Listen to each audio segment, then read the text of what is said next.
How does the blood take up oxygen and release carbon dioxide? The key to understanding this gas exchange is a concept called partial pressure. Partial pressure is the pressure exerted by one gaseous component in a mixture. You probably know that the pressure of the atmosphere at sea level is measured as the height of a column of mercury at that altitude. At sea level, that height is 760 millimeters of mercury.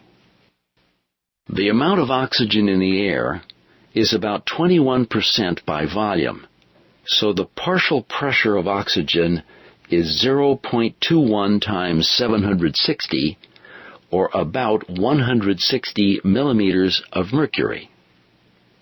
The partial pressure of carbon dioxide at sea level is much lower, only 0.23 millimeters of mercury. The partial pressure of oxygen is designated as P sub O2. The partial pressure of carbon dioxide is designated as P sub CO2. Gas exchange depends on diffusion. The tendency of both gases and liquids is to equalize concentration. A gas always diffuses from a region of higher concentration or partial pressure to a region of lower concentration or partial pressure. In humans and other mammals, gas exchange takes place across the alveoli. Each alveolus is surrounded by a network of capillaries, which bring inhaled air close to the gases dissolved in the blood. Recall that blood arriving at the alveoli comes from the heart via the pulmonary artery. The tissues of the body have already absorbed much of the oxygen for use in cellular respiration and have returned carbon dioxide to the blood. Therefore, blood arriving at the alveoli has a lower partial pressure of oxygen and a higher partial pressure of carbon dioxide than the air in the alveoli. To establish equilibrium, oxygen from the air dissolves in the fluid that coats the alveoli and diffuses across them into the capillaries.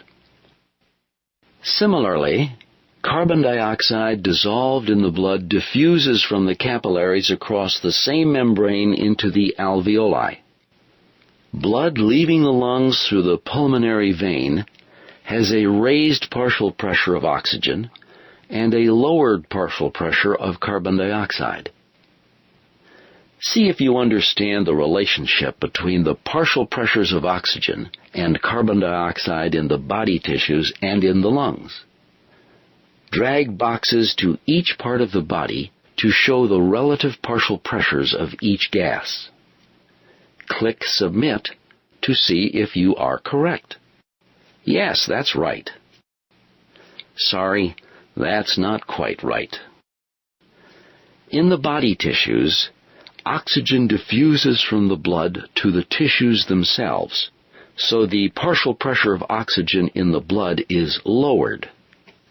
Conversely, the partial pressure of carbon dioxide in the tissues is raised because carbon dioxide diffuses from the body tissues to the blood.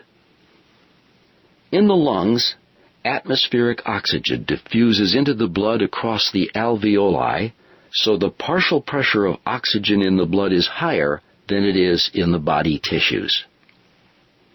Conversely, the partial pressure of carbon dioxide is lower in the lungs as carbon dioxide diffuses across the alveoli to be passed back into the atmosphere.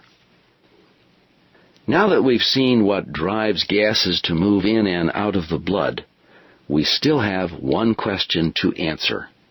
How do oxygen and carbon dioxide move around the body?